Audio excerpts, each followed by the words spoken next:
монголчууд өнгөрсөн 30 жилд яагаад 30 гэр бүл баяжаад үлдсэн ядуурсан бэ, өгүүрсэн бэ? Монголчууд яагаад эх орноо хайж зүхтаахад хүрсэн бэ гэвэл ерөөсөө л товчхон, оншин, баялагын шудраг бос хуваарлалт. Бямсрангуй хэлсэн байдаг штэ. Монголчууд одоо ядуусаад хижээж чадахгүй, ард иргэдэд хижээж чадахгүй байгаадаа биш ээ. Бидний зовлон бол баячууд нь ханж чадахгүй байгаад л хамгийн гол зовлон байна гэж. Нэг л гэр бүлийн эзэмшиж байгаа хоёрхан баялаг дээр тайлбарлая гэж бодож байна. Стратегийн орд гэж юу вэ гэхээр нийт одоо Монголын үйлдвэрлэж байгаа үндэсний нийт бүтээгдэхүүний 5% тэнцэх буюу түүнээс дээш баялаг бүтээгдэхүүн гаргадаг ийм ордыг нэрлэж байгаа. За ийм орд Монгол улсад одоогоор 16 ширхэг байна. За бас одоо дараагийн ордуудыг үүнд одоо оруулах ёстой гэдэг ингээд байж байгаа. За тэгэхээр цагаан сувраг ямар орд юм бэ? Номтой баярын буюу Номтой баярын гэр бүл МАГ компани эзэмшдэг Монголын стратегийн орд цагаан сувраг бол энэ 1965 оноос эхлээд 20 жилийн турш судалгааг нь хийсэн, эрэл хайгуул, за тэгээд дээрэс нь урьдчилсан болон наривчилсан судалгаа хийгээд улсын төсвөөр хийгээд ингээд нөөцийг нь тогтоосон ордоо. За энэ нөөцийг тогтоосноор бол 1.6 сая тонн зэсийн нөөцтэй. За энийг өнөөдрийн Лондонгийн одоо металлын биржийн зэсийн ханш $9762-оор тооцох юм бол 53.1 их найд төгрөгтэй тэнцэнэ. Их найд гэдгийг та бүхэн бас төсөөлж байгаа бах те. За алт нь 11 тонн алттай. За энийг өнөөдрийн $2374, нэг унц алт $2374 байна. Үүгээр жишээлх юм бол ойролцоогоор $935,000 буюу 3.2 их найд төгрөгтэй тэнцэж байна. За молибден гэж бас баялаг байгаа. За энэ молибдений нөөц нь цагаан суврагын орд дээр 66167 тонн. За энийг яг өнөөдөр одоо 6 сарын 10-ны байдлаар молибдений ханшийг тооцоход тонн нь $40725 байна. За энэ бол Монгол мөнгөнд шилжүүлэх юм бол өнөөдрийн долларын ханшийг шилжүүлэх юм бол 12.4 их найд төгрөг ойролцоогоор болж байна. Тэгэхээр энэ бол яг хоо нийт батлагдсан нөөцийг нь өнөөгийн байгаа ханшаар ингээд ханшид үржүүлээд тооцсон ийм одоо тооцоо байна. За хоёрдугаарт энэ 16 стратегийн ордын мөн одоо нарийн Сухбат гэдэг нүүрсний ордыг мөн одоо МАГ компани эзэмшдэг. За энд бол 4 компани эзэмшил байгаа. Өсөх зоос одоо South Kobe Sense, МАГ болон Чинхua МАГ гэдэг ийм МАГ-ийн хятадтай хамтарсан компани. За энэ дөрвийн хоёр нь МАГ компани байгааг харж байна.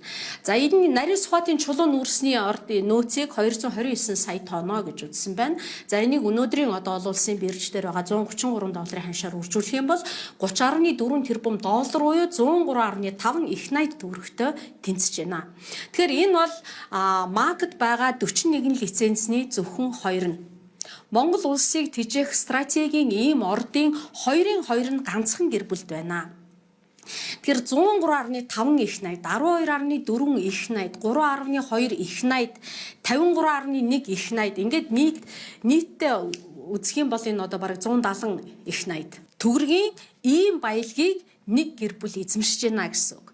За мэдээж энэ яг уурхаа ашиглах зардал мардал гэдэг одоо хамгийн дээдэлтэй урны нэг нь явъя гэж бодоход одоо их найдаар тоологдох ийм баялагийг ганцхан гэр бүл эзэмшиж байна. Баялагын шудраг бус хуваарлт гэж өрдөөлнө. Ийм учраас баялагын сангийн хууль маш чухал.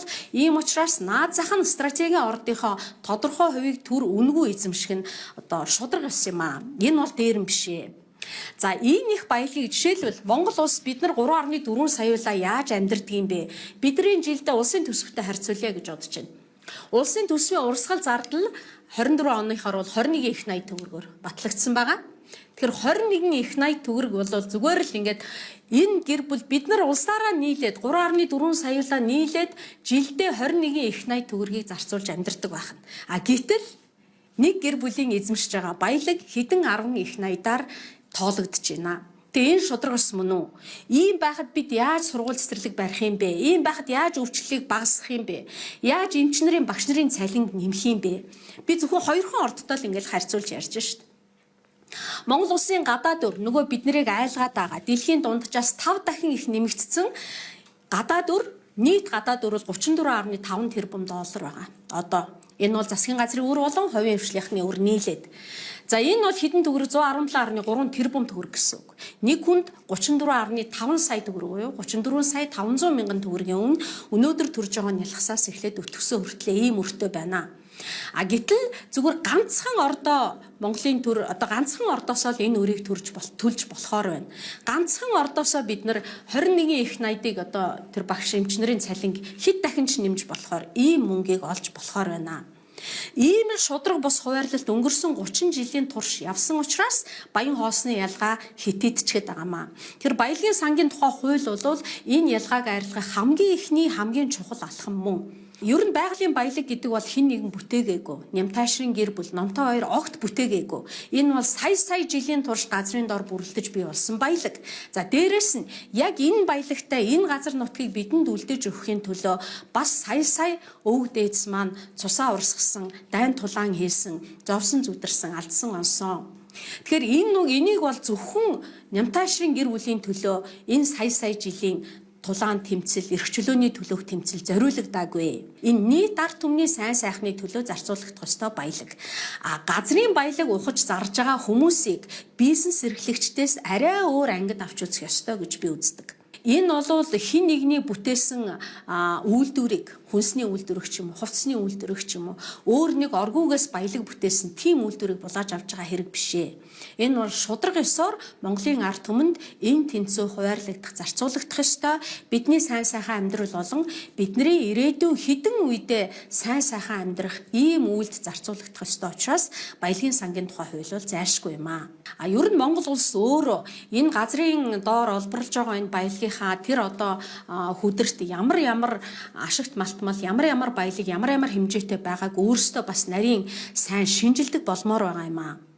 Одоо ийм шинжилгээг зөвхөн хувийнханд өөрсөнд нь найдаад өөрсдөө тэрийг хянж чадахгүй байна гэдэг бол энэ асар буруу зүйл. Ер нь улс өөрөө энийг хяндаг, ямар баялаг, хэний ямар компани алт хэдийг гаргаж байгаа нь түүнийг дагалдаад зэс нь хэд мөнгө нь хэдийн, газрын ховор элемент нь хэд юм бэ гэдгийг маш нарийн сайн гаргаж ирж явах шаардлага бол байгаа. Тэгээ бид нар бол зөвхөн одоо тоймтой хэдхэн л одоо баялагийг нь одоо металлыг нь ярьж штэ. За ер нь бол яагаад энэ ингээ хувьд очиод идэх юм бэ? 2014 онд яг энийг хувьд очиход тийм тогтоолыг улсын их хурал батлахад би бол улсын их хурлын гишүүнээр ажиллаж байсан. За энэ тогтоол улсын их хуралд орохын өмнө би одоо ерөнхий сайдад дуцтаж бас хэлсэн. Ерөнхий сайд ирээд алтан уг дарга байсан. За алтан уг дарга ерөнхий сайдаа энэ цагаан суургийн орд дээрээ дотоодын компани нь 34% төр дөрвөн үнэгүй эзэмшүүлчихвэл яасан бэ? Энэ асуудлыг жоохон хоошлуулаач. Хэрвээ ингэх юм бол Монголд стратегийн маш өндөр ач холбогдолтой байна. За яагаад гэвэл оюу толгойн 34% дээр бас маргаантай байсан. Оюу толгойн 34%-аар одоо бид нар маш хөрөнд орчод байгаа шүү дээ. Монголын энэ гадаад өрөөчин 3/1 нь бараг оюу толгойн эзэлж байгаа. Тэгэхээр дотоодын компани өөрөө 34% Монголынхаа төрд үнгүй өгчих юм бол бид нар яг энэ жишгээр оюу толгойн гэрээг эргэж харж болно. Дээрээс нь ийм баялаг ашигт малтмалтай, ийм их баялагтай улс орон гадны хөрөнгө оруулагчдыг дахиж хамтрахад энэ бол маш том жишг болно. Ийм жишгийг бүгдээрээ хийвэл яасан юм бэ? Энэ бол түүхэн шийдвэр болно шүү гэж хэлсэн. Алтан уг дарга номтой хоёр зөвшөөрөхгүй л байхад чи юу ч гэсэн яриад үзгэсэн. За ингээд би номтой хоёр гишүүнтэй уулзсан. Тэгээ яг энэ саналаа тавьсан.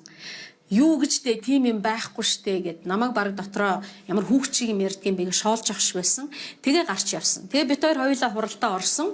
Миний дөө энэ бол та хоёр идээд барахгүй, мэдөө автагаа идээд барахгүй. Монголын ард түмний баялгаа бид хүртэх ёстой гэж хэлсэн. Тэр үг бол яг энэ уулзалтын дараа би хэлсэн юм аа. Энэ бол стратегийн ард гэж олуулаа өртөх ёстой ордоо. Ямар жижигхэн байсан ч гэсэн ганцаараа энийг идээд барахгүй мэдөө номтой автаа хамт идээд ч барахгүй. Тэгэхээр Монголын ард түмэн бүгдээ хувааж өртөх ёстой байхгүй юу? Ямар жижиг орд юм хамаагүй. Өнөөдөр ямар ч агуулгатай зэсвэсэн дэлхийн зах зээл дээр $1,500-аас буухгүй байгаа. Дээрээс нь Монгол улс өнөөдөр 90 гаруй төрлийн ашигт малтмлын 8000 гаруй илэрцээр өнөөдөр 2300 гаруй одоо лиценз хүмүүс эзэмшиж байна. Монголын баялаг дуусаагүй, илрүүлж дуусаагүй байгаа. Гэтэл бид нар ийм их баялгаа зөв зарцуулж чадах юм бол 3,400,000 хүнийг тэжээх энэ гадаад өрийг төлөх энэ төр бол үнэхээр асуудал биш гэдэг нь зөвхөн энэ хоёр ордын тооцоогоор ингэж харагдаж байгаамаа. Тэгээ баялагын шудраг хуваарлалт, баялагийг зөв хуваарлах тийм шудраг төрөл өнөөдөр хамгийн чухал. Жишээлбэл их хурлын дарга их бол дарга ярьж байлаа шүү дээ. Их хурлын дарга байсан. Цагаан суургийн ордыг яагаад Нямтаашрын гэр бүлд өгсөн бэ, Мак компанид өгсөн бэ гэвэл элбэг дорж ерөнхийлөгч сонгуулийн төлбөрөө энэ гэр бүл төлсөн юм а гэж. 2009 оны сонгуульд би штабд ажиллаж исэн. Хамгийн өндөр ханд 500 сая төгрөгийг нямтаашр өгсөн. Тийм учраас 14 оны тогтоол гарахад бол Алтан ууг руу над руу нөлөөлж дэмжичгэлдээ улсад мөнгө байхгүй юм шиг гэдэг үг хэлжсэн байх. Элбэг доржийг намбарын хөртөө өрсөлж явахад нь 500 сая төгрөг өгдөг хүн нямтаашраас байхгүй шүү дээ. Тэр өөрөө төлж гин гэж. Тэгээд би өөрөө мөнгөний зөөжсэн гэж их хурлын дарга хэлж ин лээ. Их бол дарга. Тэгээд тэрнийхээ төлбөрийг бол одоо 2014 онд одоо ерөнхий сайдыг дарамтлж, их хурлын гишүүдийг дарамтлж, тэрнийхээ төлбөрт ийм баялаг ордыг нэг гэр бүлд өгсөн байгаа. Одоо Нямтаашир Номтой Баяр нарын гэр бүлийн 41 лицензийн 2-ыг нь ярьлаа шүү дээ. 2-ыг нь. Тэгэхээр улсаасаа хэд дахин баян нэгхэн гэр бүл байна шүү дээ. Тэр ийм шудраг ус хүмүүсийн төр бий болох юм бол дахиад нөгөө гонигт 30 жил үргэлжлэе штэ. Дахиад ийм шудраг ус хүмүүсийн гар хөл болсон хүмүүс Монгол Улсын их хурлыг бүрдүүлэх юм бол биднэрт ямар ч гэрэл гэгээ гих найдвар байхгүй штэ. Яг л ийм хуваарлтан дээр өгөнд нь ордог тэр конопа зөвд андуурахгүй зөв дардаг тийм хүмүүсийг л их хуралд авч орохыг энэ нөлөө бүхий хүмүүс ерөөсө хүсдэг юм байлээ. Жишээлбэл Номтой Баярын одоо улсын хурал нэр дэвшүүлэхгүй гэдэг шүүх хурал өргөдөл өгөөл тэр өдөртөө шийдэгдэж байна шүү дээ. Монголын шүүх ийм хурдан болцсон юм уу? Ийм шуурхаа болцсон юм уу? Тэгэхээр энэ бол цаана нь одоо ямар хүн байгаа вэ? Яагаад энэ асуудал ингэ шуурхаа шийдэгдэж байгаа гэдэг бол маш ойлгомжтой болж байгаа. Яг нь их хурлын гишүүдийг тийм олон юмн дээр одоо ашигладгүй. Одоо эдгээр гар болж байгаа хүмүүсээ.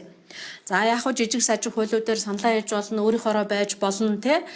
За төсөв батлахад саналаа хэлж болно. За гол нь яг ийм лойвер хулгаан дээр андуурахгүй коноп дарах тийм л хүмүүсийг одоо их хуралд авч орохыг хүсдэг. Жишээлбэл намайг улсын их хурлын гишүүнээр ажиллаж байхад 2012-оос 16 онд бол чухам цагаан соврын орд дээр коноп дарахгүй байх хэвээр. Ноён уулын асуудал дээр конопо одоо зөв дарах хэвээр. Тэр одоо гар хөл болсон хүмүүс нь. Дубайн гэрэн дээр зөв конопо дарах хэвээр. Эрдэнтийн асуудал дээр зөв конопо дарах хэвээр. Иймхэн за тэгээ дээрэс нь эдийн засгийн өршөөлийн хууль гэж эдгээр хууль баталдгийг. Өөрсдөө том компаниуд өөрсдөө татвараас чөлөөлүүлдэг.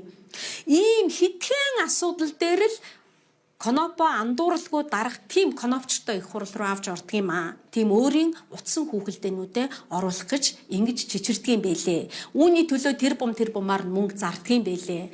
Тэгэхээр яг ийм коноп дарахгүй, хүний үгэнд орохгүй ийм хүмүүсийг улсын их хурлын гадна үлдээдэг юм бэлээ. Өнгөрсөн 30 жилийн улс төр яг энэ баялагын хуваарлт дээр л явсан.